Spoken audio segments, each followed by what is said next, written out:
گفتن که قال حدثنا مسدد قال حدثنا خالد بن عبد الله قال حدثنا مطرف عن عامر عن البراء بن عازب رضي الله عنهما قال ضحى خال لي يقال له ابو برده. ببینید این حدیث پیشتر امام بخاری رحمت الله علیه این حدیث را آوردند، لیکن از روایتی ابو برده آوردند و اینجا از روایتی براء ابن عازب آوردند. براء ابن عازب میگوید که ضحى خال لی، یک تقای من قربانی کرد میگن. یقال له ابو برده، اون تقای من را ابو برده گفته میشد، یعنی با کنیه‌اش مشهور بود. و حالا که تقای من چیکار کرده بود؟ پیش از نماز عید قربانی کرده بود. فقال له رسول الله صلی الله علیه و سلم شاتک شات لحم.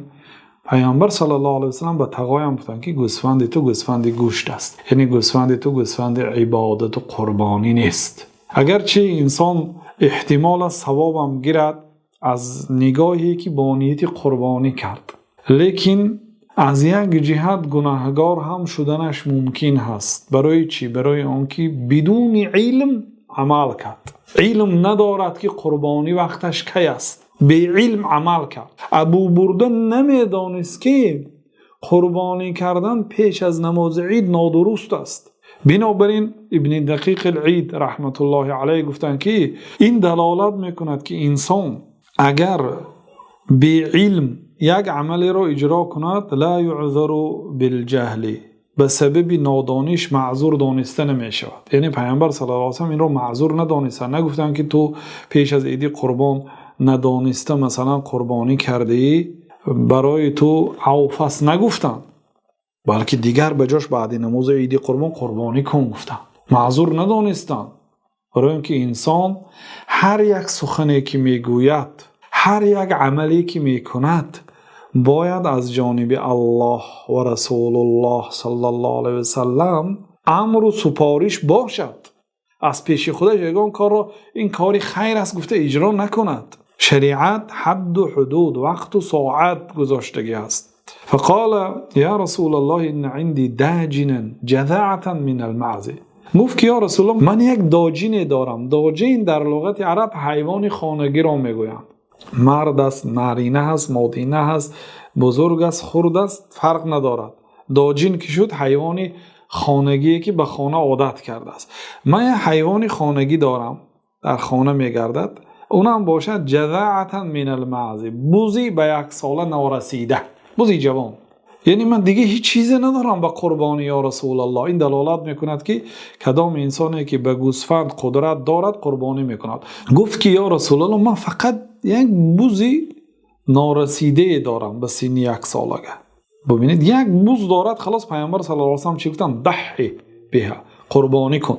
من در این روایت، در روایت های پیشین ضحی بها بود، با آن قربانی کن گفتن. در این روایت اذبح، ذبح کن آن را گفتن. ولن تصلح لغیرک، برای یگان کس بعد تو درست نیست این کار گفتن. یعنی بوزی به 1 ساله نارسیده را قربانی کردن. ثم قال، سپس جناب رسول الله صلی الله علیه و سلم گفتن که من ذبح قبل الصلاه فانما یذبح لنفسه. کسی که پیش از نماز عید قربان اگر قربانی کند او برای خودش قربانی کرده است، یعنی برای الله نه، او عبادت نه، فقط گوشت میخورد، تمام. همین قدر فایده های از وای گوشت. و من ذبح بعد الصلاه، کسی که بعدی نماز عید قربانی میکند فقط تم نسکه، در حقیقت عبادتش پره شده است، یعنی عبادت به جا آمده است، برای اینکه وقت قربانی بعد نماز عید است. و اصاب سنت المسلمین، و طبق سنت مسلمان ها عمل کرده است. و در روایت شعبی آمده است که ابو برده میگوید که عندي عناق لبنی، در نزد من یک بوزی هست.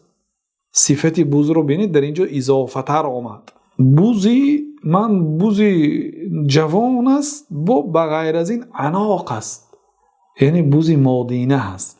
و عناق لبنین یعنی یک بچه بوز است، مادینه است، با شرمک است. ببینید چه خیلی وصفا را آورد.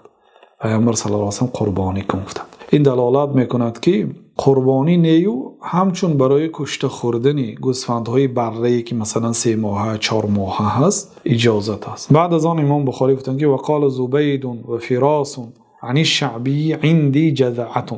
یعنی در دیگر روایت شعبی آمده است که ابو برده میگوید که من یک بزی نارسیده دارم. و قال ابو الاحوصی حدثنا منصور عناق جذعة و قال ابن عون عناق جذع عناق لبن. دیگر اختلاف ها را ذکر کردن که در دیگر سندها با چنین لفظها هم آمده است. گفته که ما معنای این را به شما ترجمه کردیم. والله اعلم و صلی الله وسلم علی نبینا محمد و علی آله و صحبه اجمعین.